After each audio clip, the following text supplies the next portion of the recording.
your latest piece is on the connections between the FERC, the Federal Energy Regulatory Commission, and the Energy Department and the natural gas industry. Well, bring us up to date on what's going on here.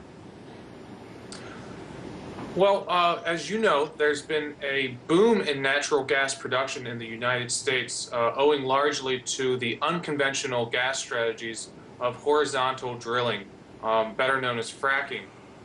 This has produced a glut of natural gas in North America, and natural gas companies would like to export their product all over the world, particularly to Asia, and with the geopolitical situation in the Ukraine, also to Europe. However, current U.S. law restricts natural gas exports, which has to be cooled and turned into liquefied natural gas. So the natural gas lobby, which has been gaining strength over the years, has been embarking on an all-out lobbying bonanza to win applications to export natural gas. Now, this is a big issue, not only because it would raise gas prices here, natural gas prices here in the United States, but it would cement the role of fracking, providing a permanent incentive for more fracking, and of course that leads to other ramifications, methane leaks, and other causes of global warming would result from this. Yeah, not to mention the pollution of water supplies and air and destruction of neighborhoods and all that kind of thing. Now, I thought one of the most interesting things in your article was basically the revolving door thing that was going on. Can you tell us about that? Yeah, I wrote several pieces that discuss the revolving door. We had one big move through the revolving door just 2 weeks ago. The top White House climate change advisor, Heather Zeichel, moved to the board of Cheniere Energy, the first company to win an LNG, liquefied natural gas export license.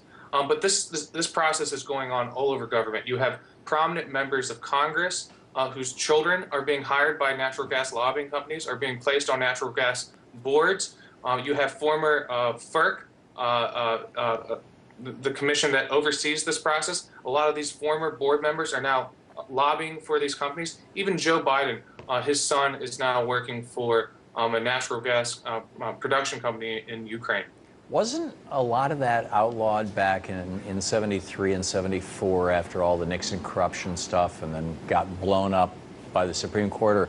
Or am I just, hoping that it was? I mean, I thought there was a time when this kind of thing was really, if not frowned upon, at least illegal. Well, there were a package of ethics reforms that came into place after the Watergate scandal that added more transparency to the process. When lobbyists, for example, sponsor junkets or travel for members of Congress, now they have to disclose and do it through a nonprofit. A lot of the kind of influence peddling strategies that have been prominent in Washington were formalized, were better regulated after Watergate, but they didn't really go away.